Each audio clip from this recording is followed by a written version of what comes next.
I wanted to do this discussion as a continued discussion from our last one.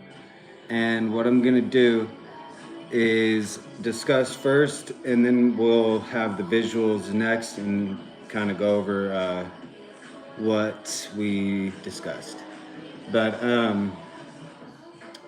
yeah, I'm trying to play some music right now, and I don't want to get copy strikes. So I got two things going, but I'll still be able to screen mirror, and hopefully, yeah, it should be good. So it'll just be a quick like visual, just like last time.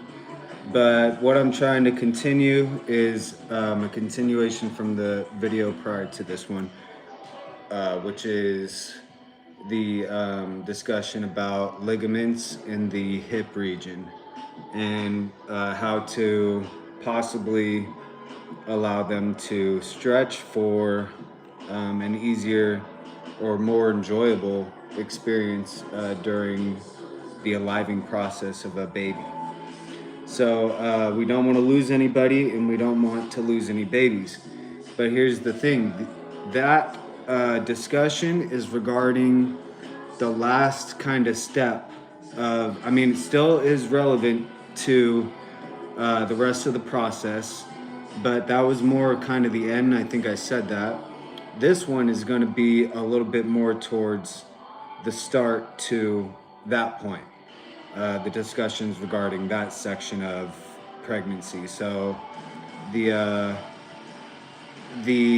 once it's been fertilized and all that, you know what I'm saying? The egg has been fertilized with the sperm. So when we do look at the photos, we're gonna have to remain mature again, because the only way to show this discussion is to look at the body, and we need a few different perspectives. The only way to get that is by looking at the body. So we'll have to figure this out, but I think everything should be good, because we're all just sharing information about how to survive, so as a species. So before I get into that discussion, because that one's going to be my whole, pretty much the build the makeup of this discussion, I wanted to begin with Mark Zuckerberg is on trial, and it's not anything to do with files. He's being attacked right now by some dude, Lindsey Graham, who's talking about his company, his social media, which is Instagram, and he has another social media, Facebook. Well, this regards my discussion, because the social media is actually the conflict, misunderstanding is about how Instagram is attracting young females to the website, and they're becoming addicted to his website. So I have a few things to say about that, because I need everyone to understand that this dude who is speaking did not grow up with the internet. That's how old he is. So I think we have to have a quick discussion about algorithms and coding, and in terms that we can all just kind of understand. So what's going on is this Lindsey Graham, I call him the Lindsey Geezer. His name is Lindsey Graham, I believe. Some dude who's questioning Mark Zuckerberg while Mark Zuckerberg is on trial. I'm not sure what he is on trial for. It sounds like they're trying to convict him of having a popular social media and a popular business and a savvy business mind. I don't know, like, it's not, I don't think it's harmful to anybody. I think it's people are into communicating right now. I'm not sure if it'll always be this way, but people are really into communicating, and it's across the entire planet. So you're going to get a lot of people that are attracted to interacting with each other, because we're all kind of stuck inside. There's not a lot of get around. Gas is always expensive. Well, this is a free service that Mark Zuckerberg is providing, anyways, while he was in the conversation, there's a few things that I had an issue with because he goes from talking about Instagram and then he goes to talking about Facebook without having any clear transition. And then he goes back to talking about Instagram. And I'm pretty sure that's how it went. But Mark had a response for each of them. Facebook is a different social media algorithm coding. People that are running Facebook are not running Instagram except for Mark Zuckerberg. He's the one that bought Instagram from somebody else. And it's in with Facebook. I believe it's a sister company to Facebook. It might even be, I'm not sure how it worked really. I just know he bought the company from the people that invented Instagram and created Instagram, and he now runs it. He owns it. But his stock, Facebook, is tied in with Instagram. So what happens on Instagram will affect the Facebook stock. And if you want to invest in Instagram, there's no individual stock. There's just the Facebook stock. So with that being, considered, they are kind of connected. So this is the one person to contact, but they're not connected in any way on an algorithm level individually. What happens is you can give companies permission to obtain information on other apps and other social medias that you have on your device or whatever it is that you're doing things on. You can give them permission to obtain information and give you a more accurate recommendation, and not just with content but with ads, recommended avenues for getting things that might be in a part of your interest. So it's all about if you're giving them permission. I personally only have Instagram downloaded. I don't have Facebook. I've deleted Facebook because I really don't like Facebook at all. I do like Instagram, but here's the thing. My Instagram got deleted. My Instagram got banned and then deleted. And this was shortly after the FBI had a big discussion with Mark Zuckerberg about we can get rid of all the bad apples and lose some good ones along with it, or we can keep all the good apples and some bad apples are going to remain. What is the decision here? Do we want to get rid of all the bad apples and possibly lose some good apples? Or do we want to keep all the good apples and possibly have some bad apples still? Well, he went with the solution of let's get rid of all the bad apples and we may possibly lose some good apples. Shortly after that discussion, which was on Joe Rogan's podcast a couple years ago, shortly after that discussion, my account got banned and then deleted. And I literally commented on my own comment section. All right. So, and this is after the federal government told him what to do with his own company. Here's your options of resolving the situation that they were all concerned with, which I'm not really sure what their concern with was at the time.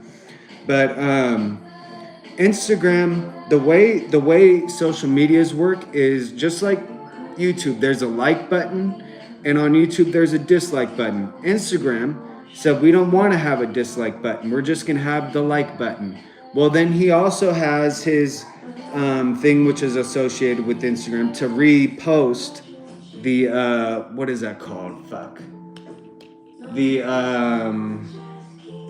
There's like an additional app to view reposts or something like that. But it looks like the last time I logged on, which was just recently, you can repost onto your own Instagram now, which I like a lot better because there was too much tapping back and forth. I really didn't like that. It felt like more focus should be on just the one app as opposed to creating another one. But similar to YouTube creating YouTube Music, it's not a different company, a different app or anything. All the revenue from that goes into the pool of YouTube or whatever. So this is the same thing. Whatever his repost app thing was, um, yeah.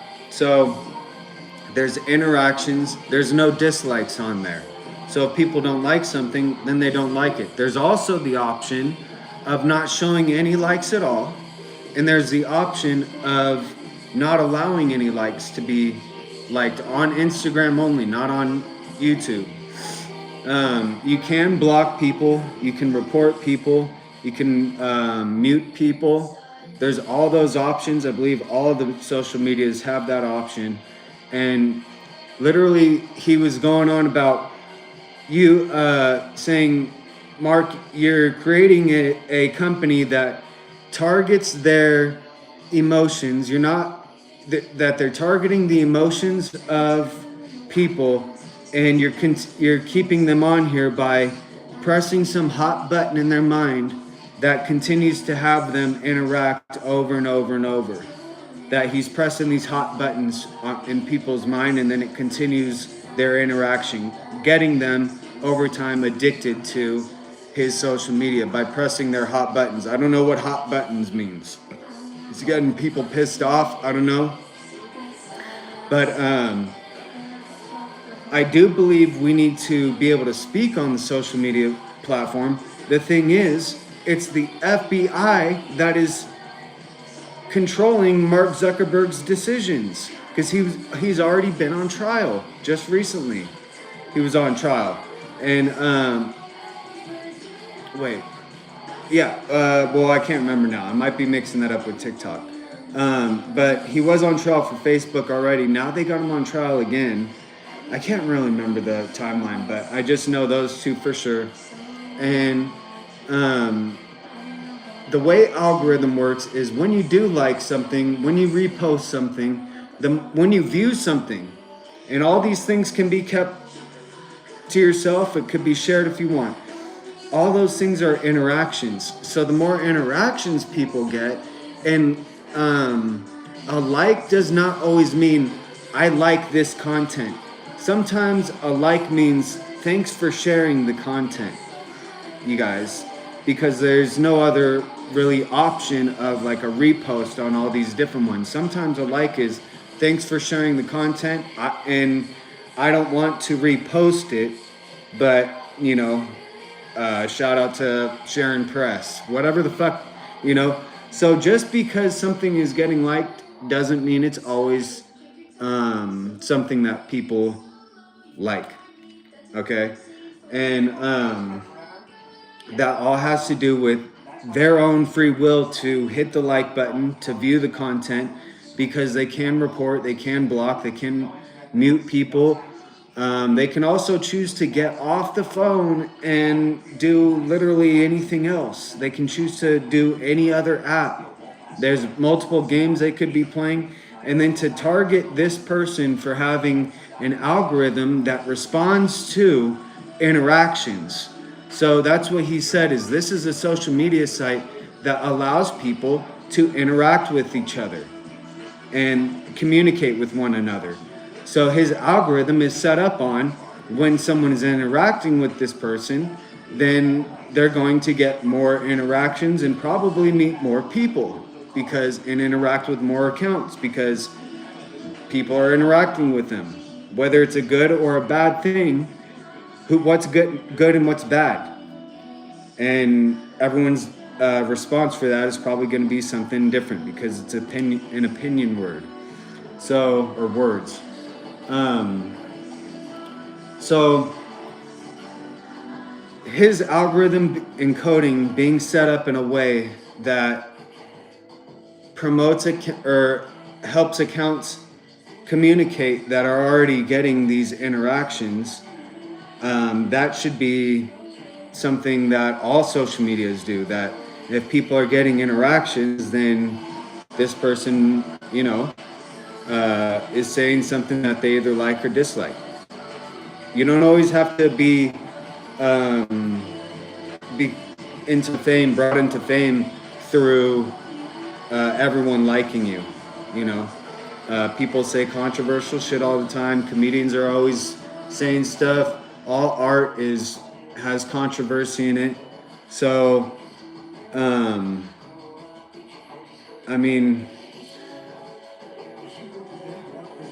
to say that these girls are being targeted, that, and then they said it's predominantly girls that are being targeted, young women are being targeted to these social media sites. And then he jumped and said, and isn't this just a site to communicate with your high school friend?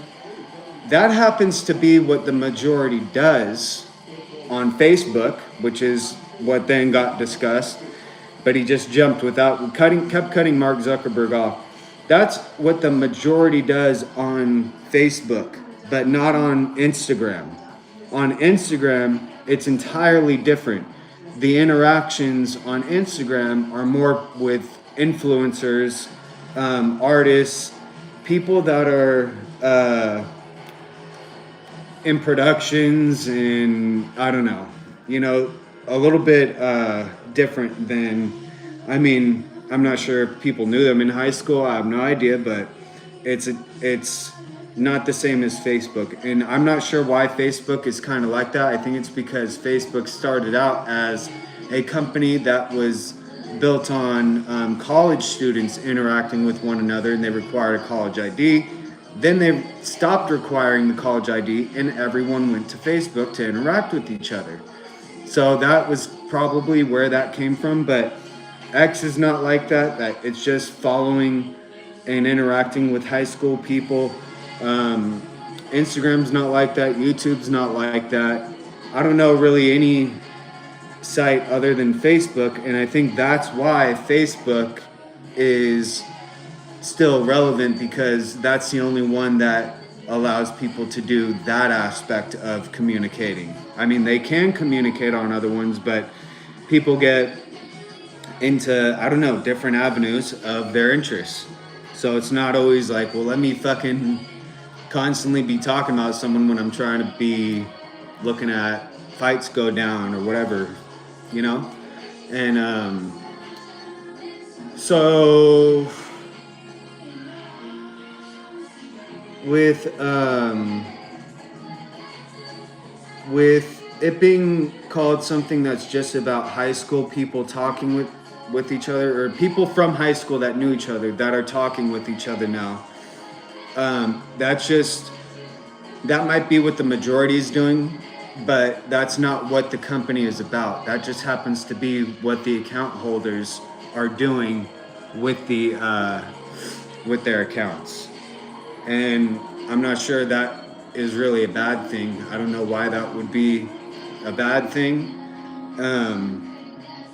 And with Instagram, people, they're very strict with showing nudity and things like that, and it just keeps getting more and more strict. Even though the body is art and art speaks, they won't let people be comfortable with their body. People are going online and showing, this is my body weight, this is what I look like, I'm comfortable enough to show everybody this is how I look. And then they go on there and say that the website is a bad influence, but here the website is providing them with a way to share that they're comfortable with their body. And why do you have to say that in words in order for everyone to understand the message? There's messages in all art, and you don't have to have words included in your art for the message to be sent out or received. So if people's message on their accounts are, I'm comfortable enough with my body to share my body on my account, and you can make your accounts private too, by the way.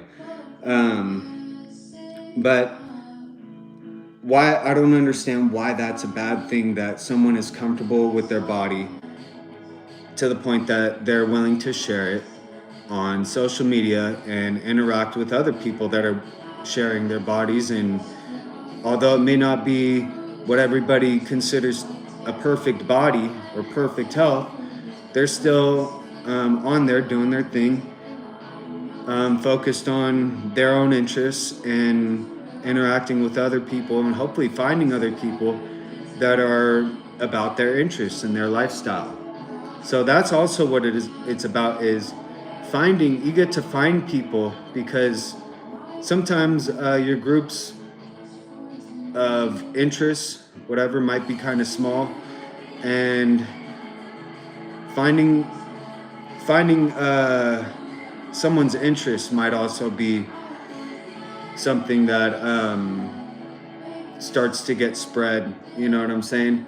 So allowing these accounts to gain popularity are, it's not about, well, look at this person because they're popular or whatever. Look at that, you know. It's about, we want people to find people to interact with. So how are we going to find people if we don't even know they exist? You know what I'm saying?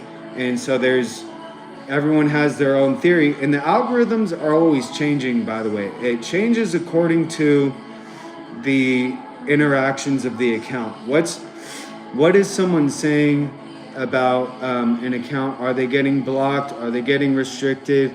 Are they doing this and that? If people aren't blocking the account, then the account is going to likely gain traction or not have any sort of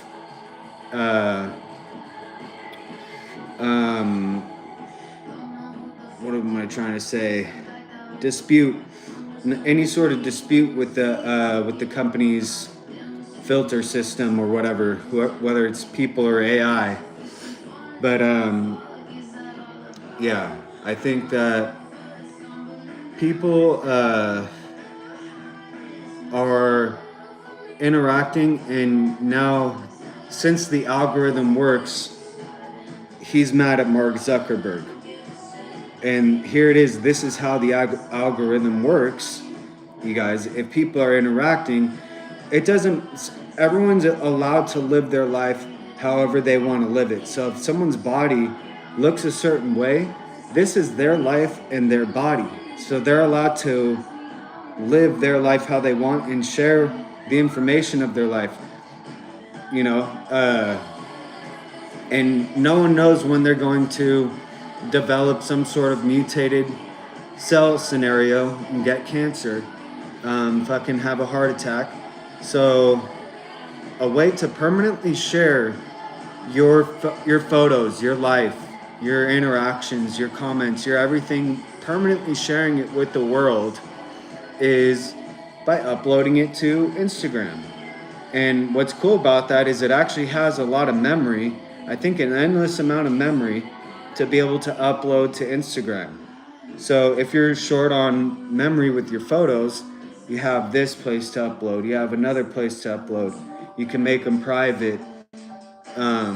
There's so many cool things about the website. You can add filters, you can add whatever to make sure that people are understanding your art and your message to the fullest.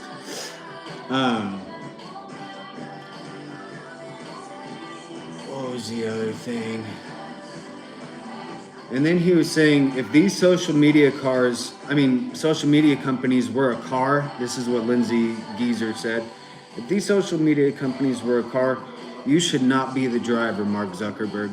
And it's like, okay, here he is talking with someone who's in the top 10 richest people on the planet, and he's trying to tell him he doesn't know how to run a company.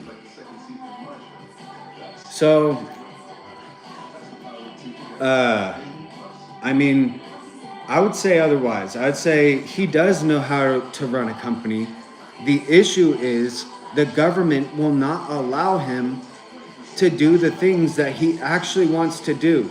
So he's constantly it's like he has to fight with one hand tied behind his back the whole time. He wants to do things, but they won't allow him two arms. It's just a one-arm fight.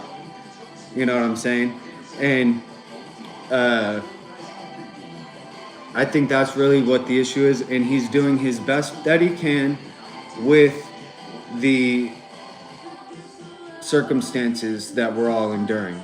So, although my account did get banned and deleted, and I was extremely pissed at Twitter, I was less pissed at Instagram for a few reasons, but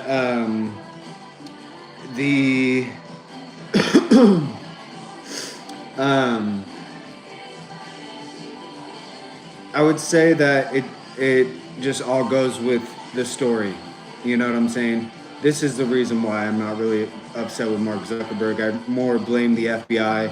That discussion, whatever they were concerned about, ended up fucking taking my account out.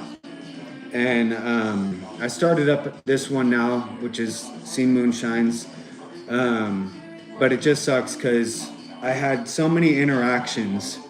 I had so many interactions with so many accounts on that one. That account was more about let me just send people likes, and I was trying to get accounts more popular purposely because I know if I interact with accounts, then that's gonna tell people this person's dope. So I always was sending likes, interacting, sending all this stuff, trying to interact with accounts and let the algorithm know, and therefore the Instagram community know that this person's dope. But when your account gets deleted, all those interactions are erased. All those interactions were erased. And it was for years and years. I'm saying I got maybe a couple months of saying something and posting things on my account, but then it got banned and deleted. So all that got erased. And when that happens, that's going to throw off the algorithm. So you're saying ban these accounts, block these accounts, delete these accounts. And here it is. I had all good interactions with the accounts, I would say like 90% of the time. That's how long the account was around.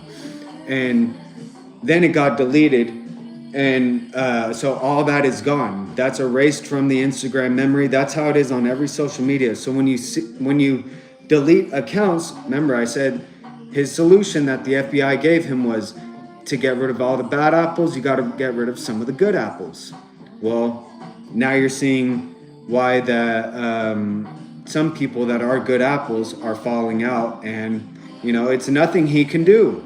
What do you guys want him to do? The FBI came and said, we need a solution here. What are you going to do about it? And that's what they provided him with. It's on the Joe Rogan podcast. So the thing is, when I was on it, so I stopped using Instagram as much because I was still bitter about that. And some things have changed. You can't go live on Instagram unless you have 1,000 followers. Certain things happen. I don't know. But I think now what I like is they just delete the comment. Instead of banning your account, they just delete the comment, and sometimes won't even allow the comment to be posted. I'd rather have that than to have my whole account banned, because I didn't even know that what I was saying was controversial. I'm not joking. I didn't know it was. I just thought it was just part of the storyline that I had going. And I don't know. So, what was I gonna say? Oh yeah, the people that are dying, there's Instagram influencers that have died. All that has occurred after I stopped using Instagram as much. And the reasons I stopped using Instagram as much, I think my posts got deleted a couple times. The music gets removed. Multiple things were happening that I didn't like, and now I'm kind of using it a little bit differently. But right when I come back to using it, all this is happening now. And I'm like, what the fuck is going on? But here I'm starting to like it, and they're saying, so I'm on there mostly interacting with people that I think are a dope being. And I think there's beauty in everybody and there's beauty everywhere. So a lot of the accounts, if I'm on there interacting a whole bunch, then that's what's going to get the accounts going. And I don't have much to do all day, so I felt like that was something that I was interested in, looking at people and their interests and everything. And so that's a way of, I don't know, I just thought it was all positive, like interactions, helping people out that were trying to get their accounts going. And if they don't want to get their accounts going, then they can make it private, delete it, all that, The other thing that I was gonna say, so likes and interactions, views, view time, all that gives the accounts more traction and So people that are getting view time, a lot of people get dragged into that discussion of whatever someone considers a negative discussion. Well, that's what they're choosing to do. So they're going to get dragged into that. And he has nothing he can do about it, because if they get reported, if they get this, that, it's very strict now. Because after that discussion with the FBI, everything became very strict. And I don't think it's any one person or another to blame. I'm not really sure what was going on there, but everything that I see on my account, even when I just go searching for stuff, it all comes up with dope stuff. And I was purposely doing that. When I'm on there, if I see something that I don't like, then I say not interested. And I'll even sometimes tell them why I'm not interested. Unless I don't really have a reason, I'm just like, not interested. But I'm that specific with everything, even the ads. I say I'm either interested in it, not interested, I'm interested, not interested, you know what I'm saying? And the likes and views and all that and view time is pretty much saying the same thing. I'm interested, not interested. Tried to post accounts that I think are dope, like hit the repost thing. That way, if anyone's scrolling through my account, then they have all these accounts to possibly interact with or follow. So I do share who I'm following and all that, just to show, here's who I choose to focus my time on, and here's who I choose to focus my interactions with. So yeah, I think that it's set up exactly how it's supposed to be. And if you want anything different, then you're gonna have to stop. You're gonna have to stop deleting accounts. You're just gonna have to delete the content that you don't like, and see what that does. And pay attention to if someone gets blocked or reported. And but if you're deleting accounts, then you're gonna lose a lot of good interactions. And the interactions too, also, say someone's interacting with accounts and then they go and do bad stuff, well, that's going to keep that person probably away from people that are not interested in the topic at all. You know what I'm saying? It's not going to be something that's promoted to something that's even close to the topic. It's going to be only a specific group of people. So I think the reporting and the blocks will all help with keeping things how they're supposed to be. But I'm not sure why, but a lot of people refuse to block and they refuse to mute. I don't know what the deal is. They choose to report first. I think always go with the block. Don't go with the mute. Just block someone, you guys. You don't need to be thinking twice about it. If they're serious about following your content, they can always make another account, delete the one that they have, and follow your content, and you can always block them again, and it doesn't take very long.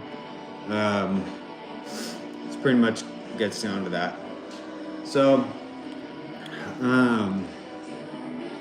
let me see, getting a little bit cold, so I might throw my sweats on. Let me throw my sweats on real quick.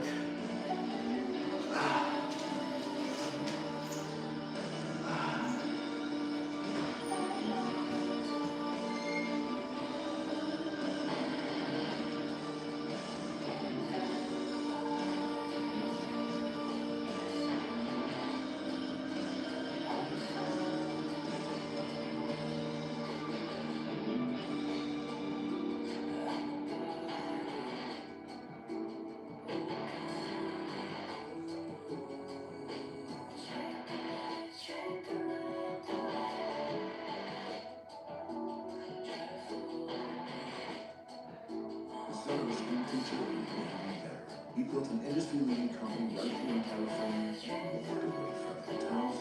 pledging to give away half of everything he earned to charity and fight for Californians. So when out-of-state corporation ripping us off, Tom had to fight for property and earning California billions of dollars from schools and colleges. It doesn't cost people, didn't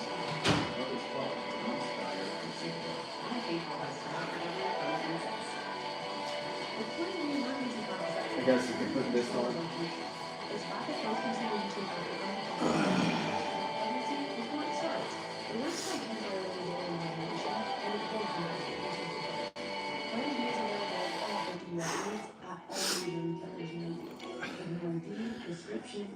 What was I gonna say?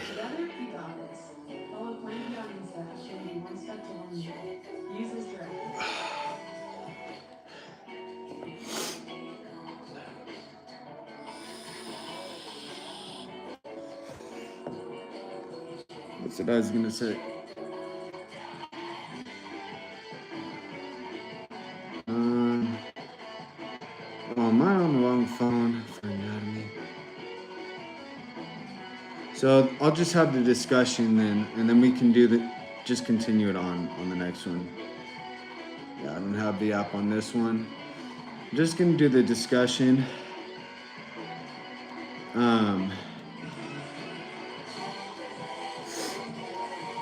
So the part that we're missing here with the women digestive tract, I mean, not the digestive tract, the aliving process.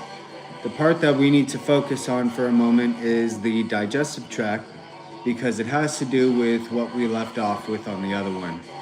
So, the digestive tract has the small intestine and the large intestine. The small intestine is, the spots that we're focused on. There's also the stomach, which is a place inside the abdomen. This is the abdomen. There's a stomach, there's a small intestine, and a large intestine. And in front of that, it looks like, in the photos, is where the womb is located. It says in front of the bladder. So the bladder is also there. So what I'm thinking may be important to consider is how solid and soft is your food. Because if it's flowing through your digestive tract, which the small intestine is long, the large intestine is bigger, but the small intestine is long. So when it's going through your small intestine, it's doing all this different stuff.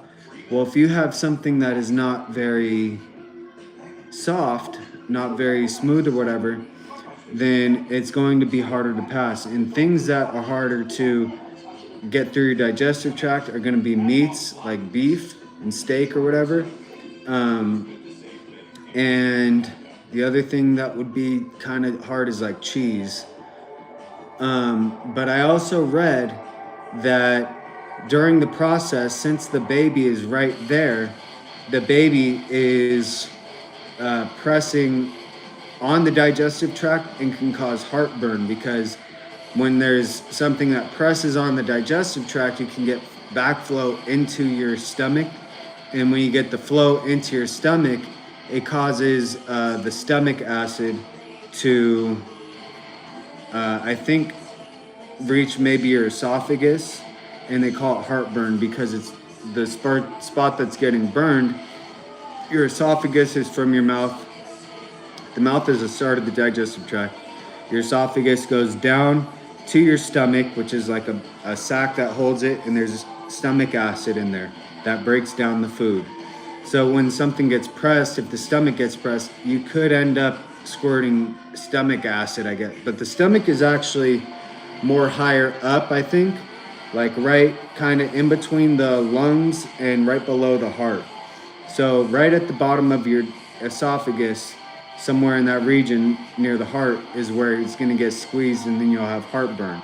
If you have heartburn, you need to drink milk, because milk will neutralize your stomach acid. So milk is definitely important throughout the pregnancy process. The thing with milk, though, it is going to be processed, and the way the body breaks down some of the milk, nutrients, is with gas. So you got to be aware of the gas distending your abdomen, because that could be painful. But if you're just hitting sips of the milk as opposed to drinking a whole cup of milk, that's better for your body to realize the nutrients that you're consuming. That's why I think it's better to have small meals more frequently, especially through the pregnancy. Because when you have a large meal, you have to imagine that meal is now sitting in your stomach and it has to go through your stomach somehow. Well, when you have a small meal, it's a much smaller meal for your abdomen and digestive tract to pass and absorb. So, when your body sees and realizes the nutrients that are there, that are available, then it's going to have an easier time absorbing them. So, if you need to absorb calcium into your body, then you need to make sure that you're putting it in short amounts, because if you have just one huge consumption of milk, then the body's going to go, oh, I have so much calcium available, so much milk available. I'm going to release the nutrients that I don't need and keep the nutrients that I do need. That's what the bladder is for. It releases the liquids. The ass releases the fucking, the colon releases the shit, the feces. And so,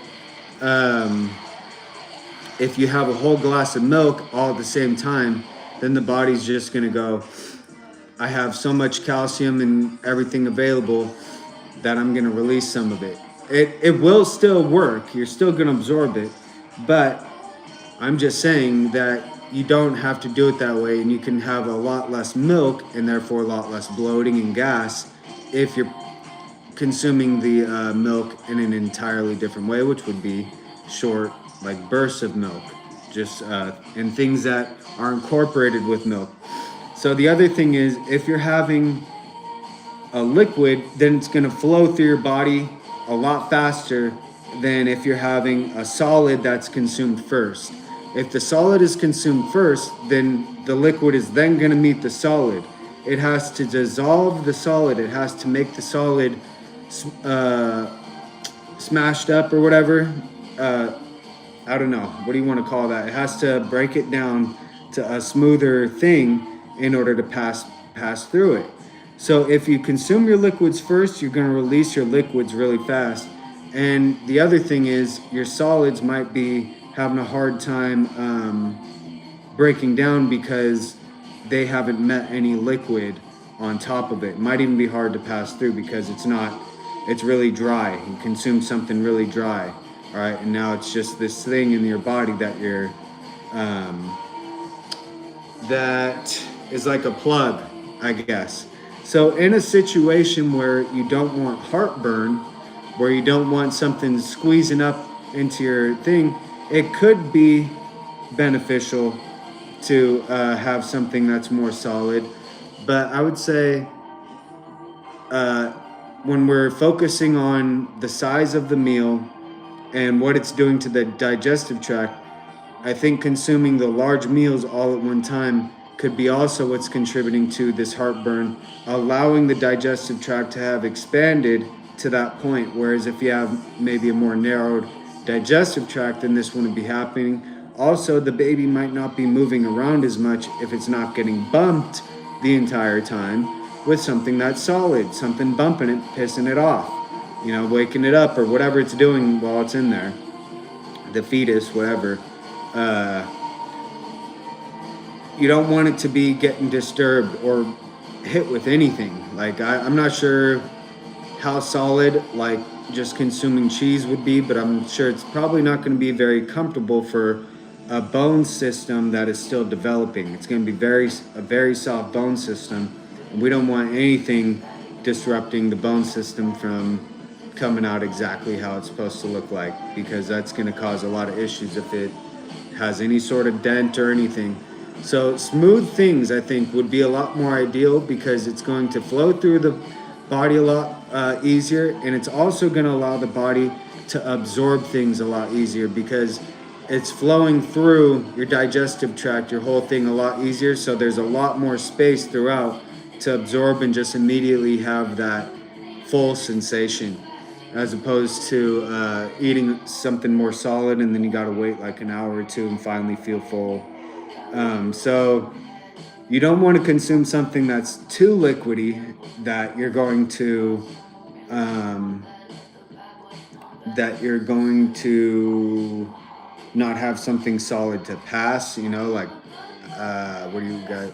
I don't know, diarrhea or shit. And I guess if you're gonna start having diarrhea, then you consume too much liquids, or the liquids that you were consuming were too thin. There's smoothies, there's milkshakes, and there's levels to the thickness of the smoothies and the milkshakes. And how much are you chewing your food? How fast are you chewing your food? Um, but um,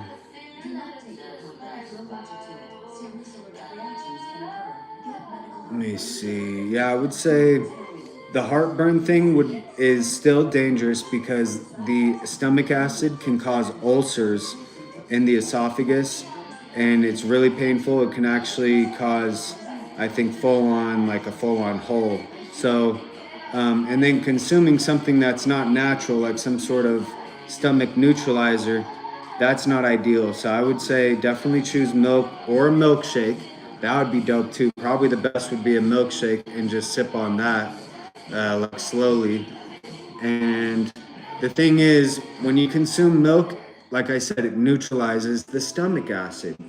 So if you want to absorb the nutrients, which this is very important for the pregnancy process, absorbing nutrients and delivering the nutrients to the fetus in order for it to develop into a baby.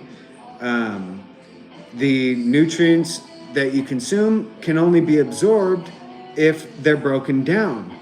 Well, if the stomach acid has been neutralized with milk, then it's not going to break down and you're not going to be able to absorb it.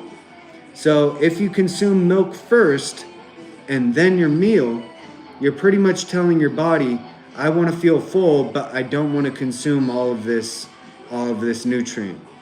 You know what I'm saying? I just want to feel full right now. I'm not really into absorbing the nutrients, which is going to lead to the hunger sensation, because anytime you're lacking any nutrient, the body will send the hunger signal to the brain. So if you're lacking just one thing or another, that's another thing is I don't like to stay on a strict eating diet. I listen to my body. If I'm craving vegetables, then I eat vegetables. If I'm craving fruits, then I eat fruits. If I'm craving carbs, or if I'm craving meats, whatever meat and carb it is in whatever form, that's what I allow my body to eat, because that's what I'm craving. So if I'm craving something, then that's probably my body saying I'm lacking a nutrient in this product, in this food.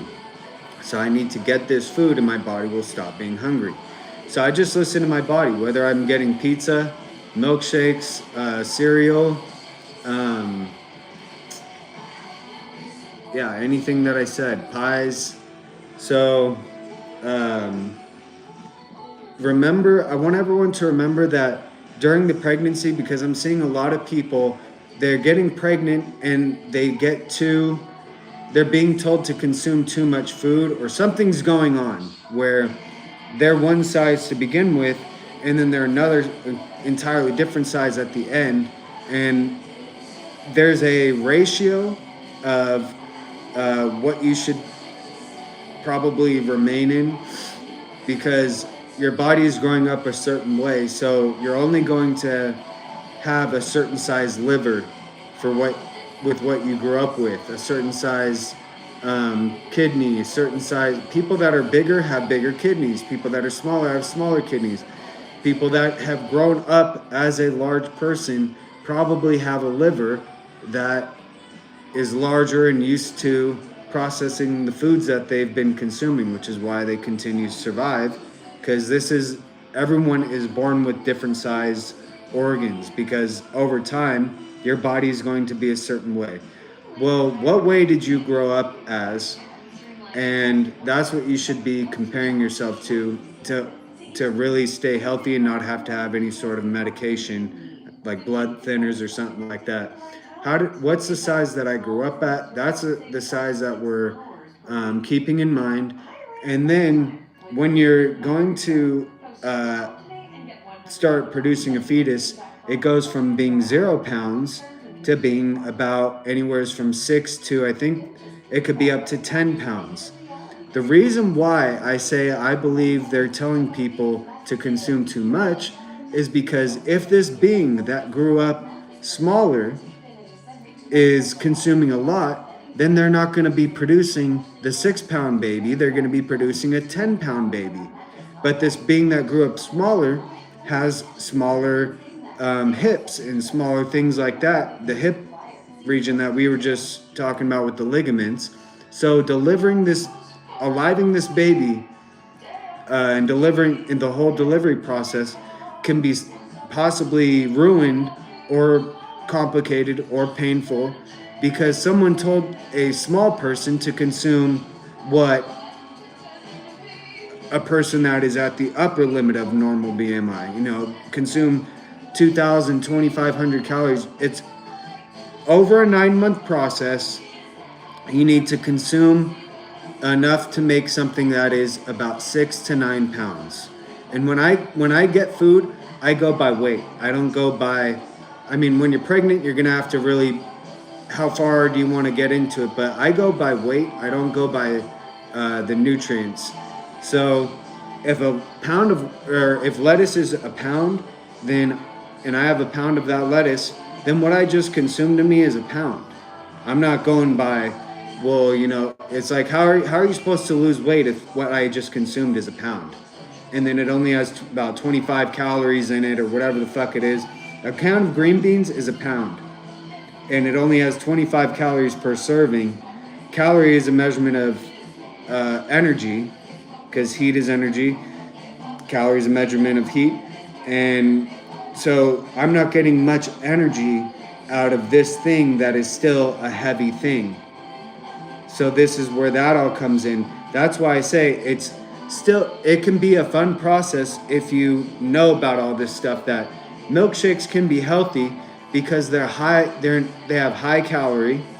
So you're going to be getting all that you need without having to expand your digestive tract very much throughout the process. And we don't want to expand the digestive tract too much and disturb the baby throughout the process, or the fetus, the infant, whatever you want to identify yourselves as. Fetus is what I call it, developing fetus. And so what was I gonna say?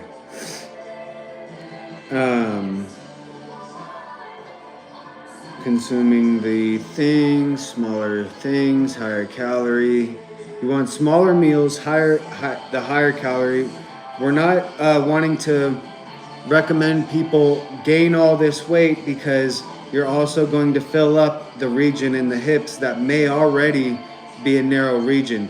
The skin organ is all one organ, so stretching the skin organ out in the abdomen is already going to be stretching out, but stretching the skin organ out is going to be a painful process also,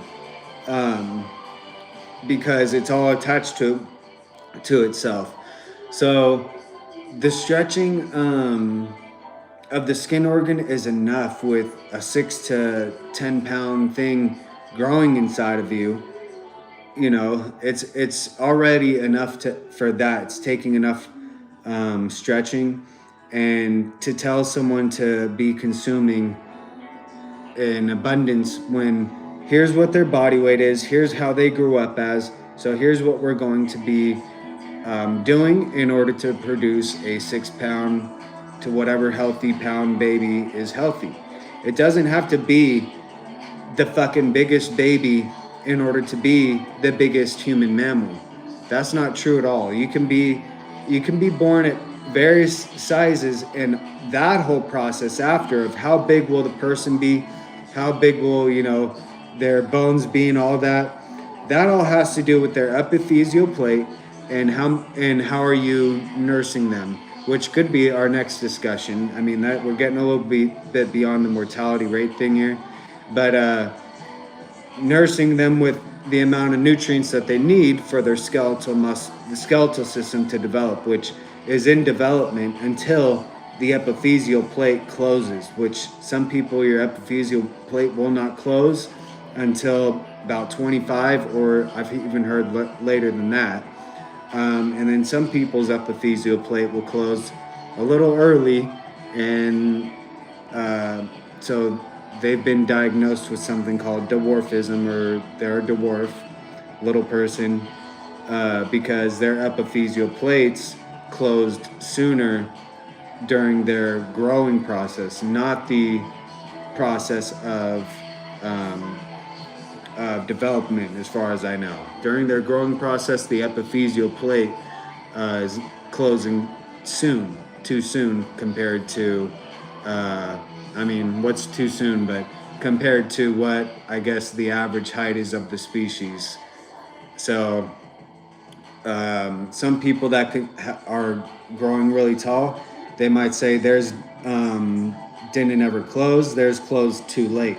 And then what's too late? Because people are attracted to all sizes. So if we're talking about continued survival, yeah. The epiphyseal plate is just a place in the bone that allows a little bit of growth to occur. And when the growth occurs, the epiphyseal plate continues to move higher and higher. And this epiphyseal plate, if it closes too soon, then you're not going to be, your bones will stop growing because the epiphyseal plate is not producing the next set of cells to be grown. Well, that's why they say don't work out and don't be hitting punching bags when you're too small, too young, because your epiphyseal plate in your body and your bones will be smaller. And so some people, that's another thing, is your lifestyle. You might be starting it too soon. If you want to be a fighter, you don't always got to be hitting the bags at a young age. Sometimes you got to just focus on allowing your body to build itself, and then you focus on your technique, because you got to know the technique for the size body you're working with.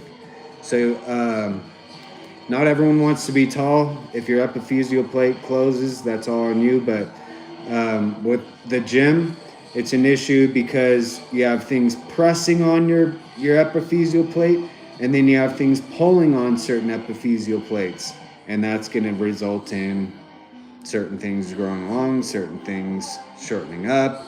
And it's not an issue, it's not a big issue, it's just, I'm just saying that's what's going to happen. So a lot of people that work out at a young age end up being a shorter height than they were meant to be. Not a shorter height as an average, but what their body potential could have been. Maybe they were meant to be 6'2" and they're 6 foot. Or maybe they were meant to be 6'5" and they're 6 foot. That potential for reaching 6'5" could be shortened, and you're stuck at 6 feet. So, as far as the things like that, I don't like when the parental producer gets blamed for things occurring outside of the body that are in development. And they shouldn't get blamed for anything, actually, because this is all such new information to everybody. And then people are always dying, so it's constantly going to be new information for everybody. But that should help with some of the miscarriages that are going on, because I think some of the miscarriages going on have to do with something that's going on within the digestive tract. And I'm not sure what's happening exactly, but I think certain nutrients are not being identified throughout the process. You have to imagine, if a vitamin, say you put a vitamin in a piece of bread and then eat the bread, like in a ball of bread. You put the vitamin in there, and then you're going to eat this bread with the vitamin in it. Well, the bread is going to remain that ball of bread, and the vitamin is not going to be absorbed into the body until that ball of bread breaks down. Then the body's going to realize the vitamin. Now it's going to absorb the nutrients. So now it's going to absorb the nutrients. So if it doesn't ever break down, then what's going to happen? And you know what I'm saying? And how much time does it have to break down and send it out if it gets broken down, say, halfway through your small intestine instead of right at the start where it could have been broken down if you took it without consuming milk first, take it as the first thing. To a lot of people too, if you're having a craving during pregnancy, a lot of people want to give in to the craving and go get that.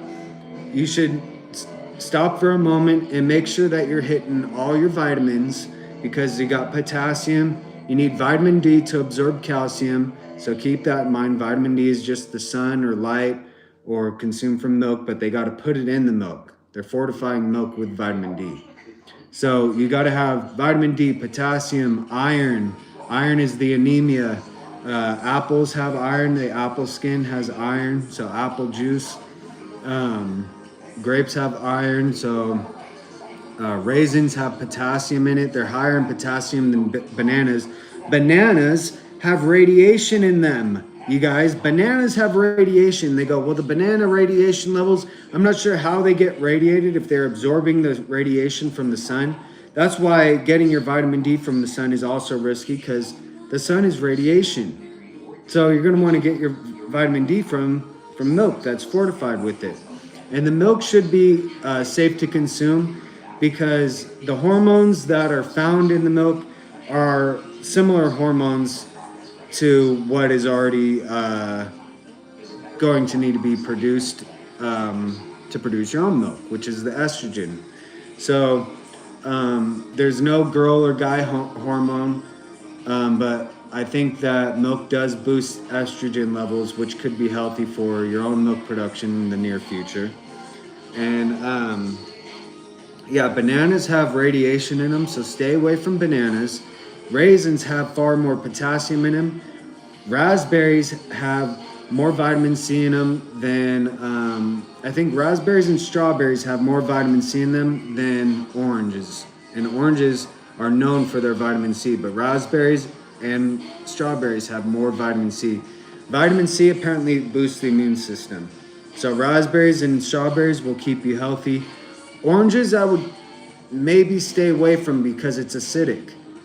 Unless you're trying to break something down your stomach, get your stomach acid going. You don't want to have acidic all the time if you're going to have heartburn. So raspberries and oranges are better. Antioxidants, we don't want things to mutate. We don't want free radicals to occur, which is what caused the mutations. So we prevent free radicals with consuming antioxidants. Blueberries have antioxidants in them, so blueberries are really dope. And what else has antioxidants? Oh, another thing that has potassium is spinach. Spinach has potassium. Potassium will help with all the cramping. I think people that are having their period still, anyone that's having their period and enduring cramps, you need to be consuming potassium, more and more potassium. And raisins, so Raisin Bran is actually dope. Everyone wants to make fun of it and call it that it's something for old people. It's not. That's not true. The Raisin Bran helps your digestive tract release. And I want everyone to know, probiotics, if you're trying to lose weight, then you want to release what's in your digestive tract. If you're trying to gain weight, withhold the nutrients, then you need probiotics, things that are going to keep your gut biome, the germs in your gut, like the good germs, the cheese and all that. You need a good gut biome to break down what you're consuming. So yogurt is a good probiotic to help break down things down your body and send it, as opposed to releasing it. So there are raisins covered in yogurt. That's a good thing. You could consume yogurt, frozen yogurt, instead of ice cream, but there are times when ice cream is the better option. You can always put cereal on your ice cream to make it a healthier thing, because cereal is always fortified with a bunch of fucking nutrients. They're all different, so it doesn't have to be Honey Bunches of Oats, but that's a good thing right there. Honey Bunches of Oats is a perfect example. I would stay away from anything with those oat-sized things in them. Stay away from all that. Chew it all down extremely well. But imagine you chew down this oat thing, but that oat thing's going into your digestive tract and it's going to meet itself. Now you potentially have that oat thing in there. So don't consume nothing that's really big like that, and just kind of chop everything up. But yeah, the cereals are all fortified with vitamins. So it's actually a very healthy meal, and you can make your ice creams more healthy, and even your milk. Consuming your milk um, can be, well. Actually, I think I would probably prefer the cereal with the ice cream, but and then the milk could be a little bit more separate. But yeah, calcium is something that you're definitely going to need because there are bones, additional bones growing in your body now. And you're going to definitely want all the fucking shit that is involved in producing a bone. So, iron is for the anemia, and that's for, I think, your skin because it shows up on your skin. Um, if you're low in iron, you'll see spots on your hand, like different colored spots on the palm of your hand. Um, like just coloration, the color of your hand, you hold it like this and you could see some spots. But the probiotics will send nutrients out. If just remember, if you're constipated, then you don't want to consume a probiotic all the time because that might prevent the release from happening. If you want immediate release, then you're going to want something that gets gassy in your digestive tract because each time you get gassy in your digestive tract, then it's going to help push everything through it. And, you know, so milk will help with release, but it also has that disruption with absorption. Yogurt will help with absorption, but has a little bit of disruption with release. Everybody's different, so I can't have any sort of one recommendation. These are just the information. This is all just the information that I have to share regarding the fucking regarding the process of this all. Oh, also consuming warm things and cold things. You don't have to have a fucking milkshake that is 9 degrees, -9 Celsius. You can have a milkshake that is at a proper temperature and make sure your body is warm with a blanket or multiple blankets, that you're warm, that you're not cold, and you're not going to send something that's really cold flowing through and making this thing cold, waking it up, or having something that's hot flow through and waking it up. So your coffee, you want it to be, let it get fucking just room temp. I'm tired, like I let everything get to room temp because I'm tired of my mouth getting burned. And I like a lot of my meals a lot more when I have more taste buds available to taste. So don't burn your tongue or your mouth with the hot coffees. It's a big factor in what you're gonna crave because your tongue has taste buds on it. So when you're tasting something you like, you're gonna have those signals and memories. And if you're not tasting it, then it's like you're missing out. So, but whatever you consume that's hot, like, man, that was really hot on my tongue. It's now sitting in your stomach, you guys. What if it's too hot for your stomach? If it's too hot for your mouth, then it's gonna be too hot for your stomach. So I just don't like consuming anything hot. And I used to be all about, let me consume hot stuff and warm stuff. Calories, measurement of heat. So if you're warm, you're probably going to not have to consume as much and you're not going to be as hungry. But if you're cold, then you're going to store energy more because your body is working at a slower rate. So, like I said, I don't know what to tell everybody. I just know this is the information. And room temp is probably the best option unless you're really intense about something, I don't know. But just keep that in mind. And people that consume hot stuff, sometimes you can sip. If you sip like by sucking it in, you just take these small sips like a tea and all that, then sucking it in, I guess, cools it down. I don't know, I heard that's big in France. They like to sip or something instead of drink. If you could just let it get to room temp, that would be the best. And I think everything would be ideal. You don't want to be really jumping up and down because the thing can spin around, get tangled up in its umbilical cord.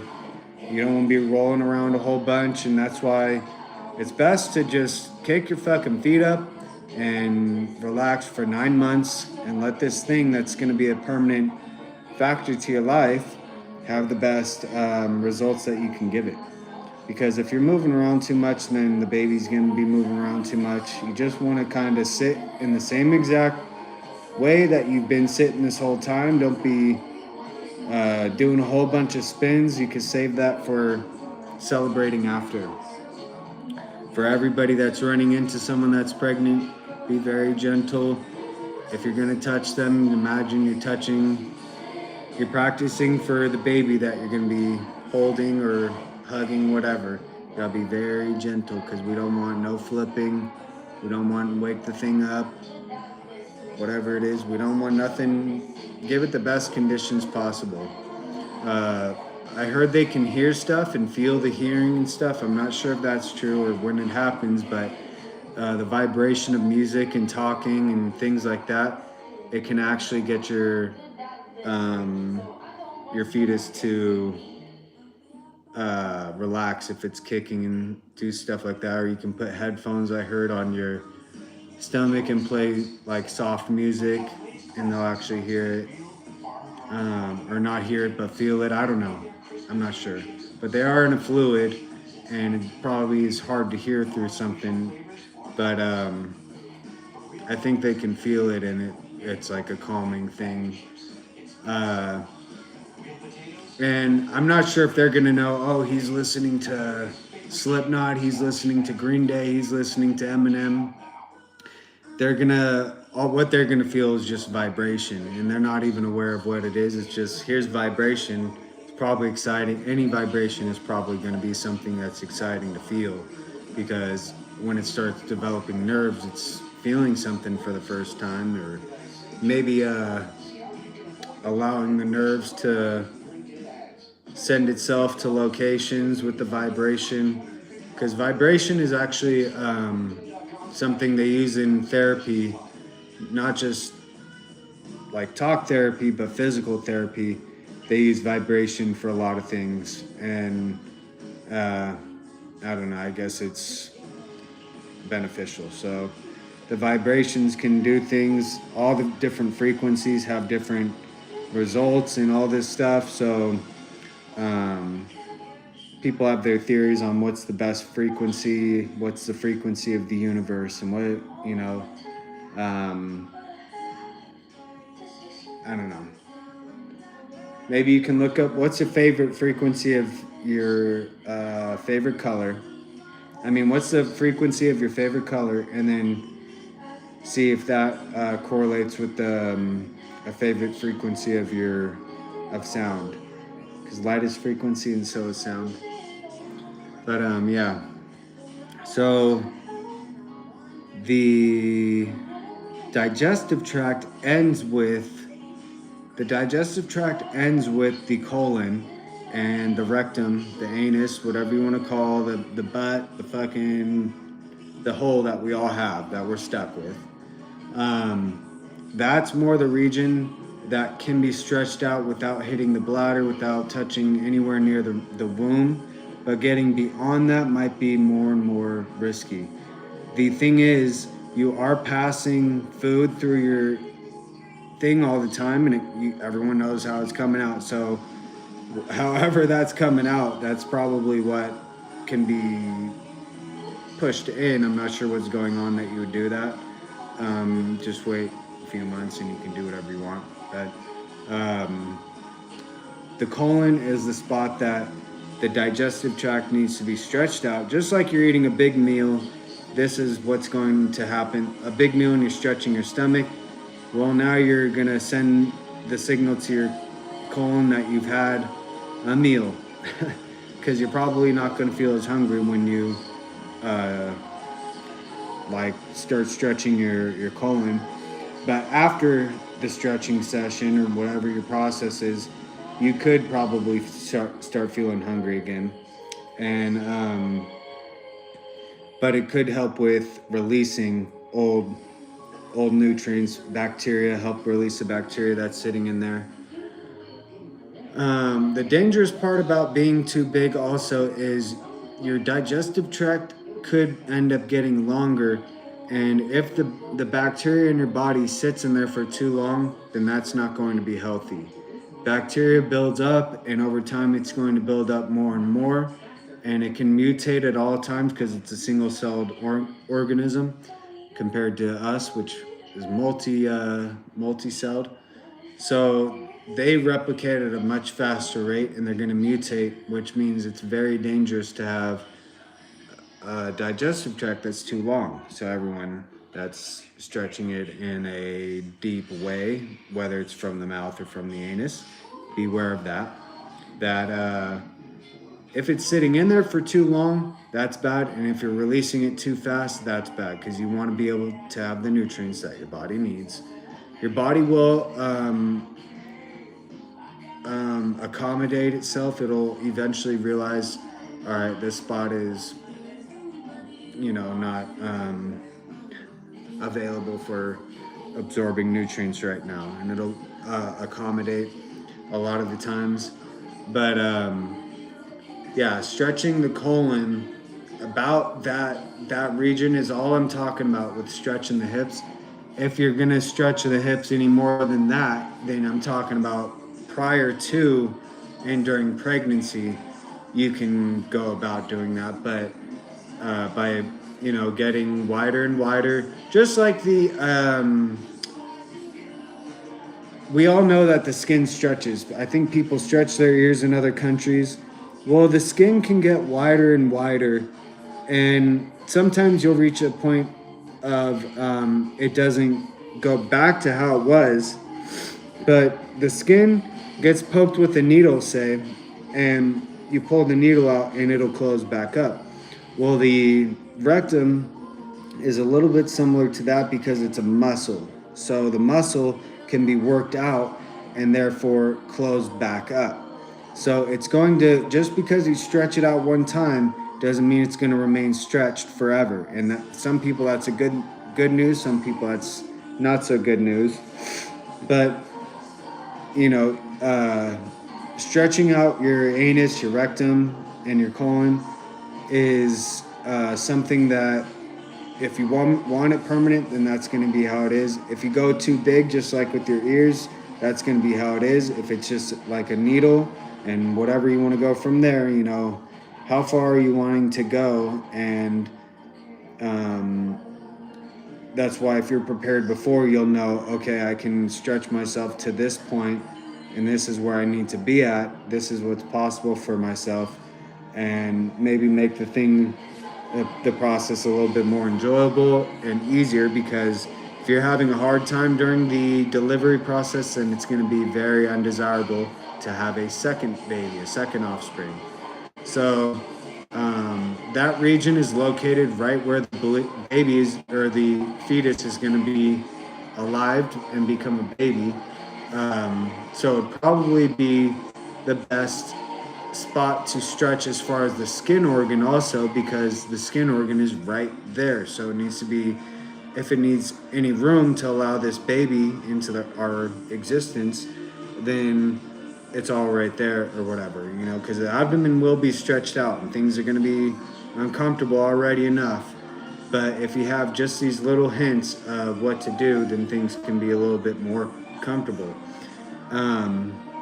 When you're getting closer and closer to pregnancy, it's probably better and better to have the more liquid stuff, because then your abdomen is going to continue to pass through those nutrients, and it's like you're just constantly consuming what you need and releasing what you don't. Consuming, and it's not any just big one meal being sent down at one time and going through the chimney like Santa Claus and Jack or Nightmare Before Christmas. You want the fucking thing to be able to just flow through. And if it's already stretched out, now you're having to have a digestive tract also stretched out. So once you're getting closer and closer to your 9 months, or when you think you're going to be having your baby alive, then that would be the time to start consuming like more and more liquid focused diet. And You always have after to let yourself, but you don't want to consume liquid diet at the start the whole time and then be stuck with a tight abdomen at the end by consuming a whole bunch of solids. That's going to be uncomfortable. It'd be more ideal consume the solids at the start when it's still an embryo developing into a fetus.